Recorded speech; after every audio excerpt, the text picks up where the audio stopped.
दोस्तों, इजराइल ने ईरान में अपना बड़ा खजाना छोड़ दिया है। आप सोच रहे होंगे कि जंग में इजराइल खजाना क्यों लेकर गया होगा, तो समझिए, मॉडर्न वॉरफेयर में मॉडर्न हथियार या फिर उससे जुड़ी टेक्नोलॉजी तक पहुंचना खजाना पाने से कम नहीं है। इजराइल ईरान में अपने सैकड़ों अल्ट्रा मॉडर्न ड्रोन छोड़ गया है, जिसे ईरान अब रिवर्स इंजीनियरिंग कर रहा है। क्या होता है ये, इससे ईरान को क्या फायदा है, सब बताएंगे। दरअसल इजरायली रक्षा मंत्रालय के सूत्रों का हवाला देते हुए एक रिपोर्ट सामने आई है, जिसके मुताबिक इजराइल के $100 मिलियन के ड्रोन गायब हो गए हैं। अब ईरान उन्हें अगले युद्ध में इस्तेमाल करने के लायक बना रहा है, और ये जानकर इजरायली प्रधानमंत्री बेंजामिन नेतन्याहू की शामत आनी तय है। यानी कि इजराइल के ही हथियार से ईरान अब उस पर वार कर सकता है। रिवर्स इंजीनियरिंग पर पहले बात करते हैं। ये उस प्रोसेस को कहते हैं जिसमें किसी चीज को कई हिस्सों में बांटकर हर हिस्से पर रिसर्च की जाती है। उसे कैसे बनाया गया है, किन किन चीजों का इस्तेमाल किया गया है, उसकी डिजाइन कैसी है, उसका स्ट्रक्चर कैसे तैयार किया गया है, इसके कई फेज होते हैं।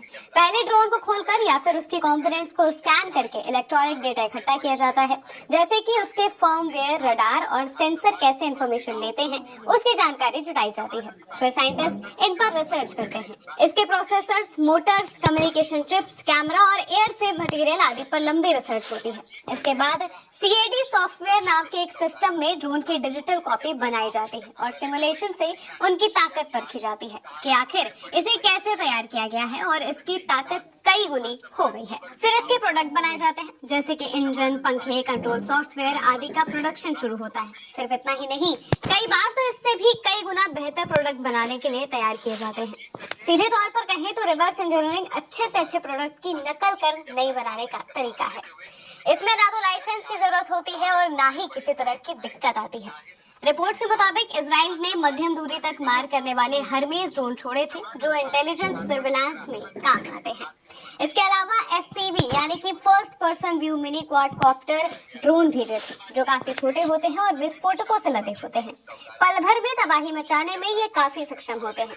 यूक्रेन रूस पर हमले में इसका खूब इस्तेमाल कर रहा है। ईरान पहले ही अमेरिकी RQ-170 को रिवर्स इंजीनियर कर चुका है और अब उसी मूल पर नई स्टेल्थ ड्रोन डेवलप कर रहा है। FPV और FP विंग ड्रोन स्टेल्थ और पहुंच से हवा में घुस सकते हैं और इजरायली एयर डिफेंस सिस्टम को भ्रमित कर सकते हैं, अगर ईरान इनकी स्टडी करके अपने तरीके से इन्हें बना लेता है तो। लकी मेटल मिक्स एयरफ्रेम से इजराइल के रडार को बेअसर किया जा सकता है। हरमेस जैसे ड्रोन लंबी दूरी की जासूसी कर सकते हैं। ये मिसाइल केंद्रों की निगरानी कर सकते हैं। S-171 सिमोर जैसे ड्रोन युद्ध के समय एयर स्ट्राइक, इलेक्ट्रॉनिक वॉरफेयर और मिसाइल लॉन्च में मदद कर सकते हैं। इतना ही नहीं, ईरान अगर इसे बना लेता है तो इसे बेचकर पैसा भी कमा सकता है, और वो भी अच्छा खासा पैसा। यानी कि इजराइल ने जिन ड्रोन्स का इस्तेमाल ईरान में तबाही मचाने के लिए किया था, अब ईरान उन्हीं पर स्टडी करके अपना डिफेंस मजबूत करेगा।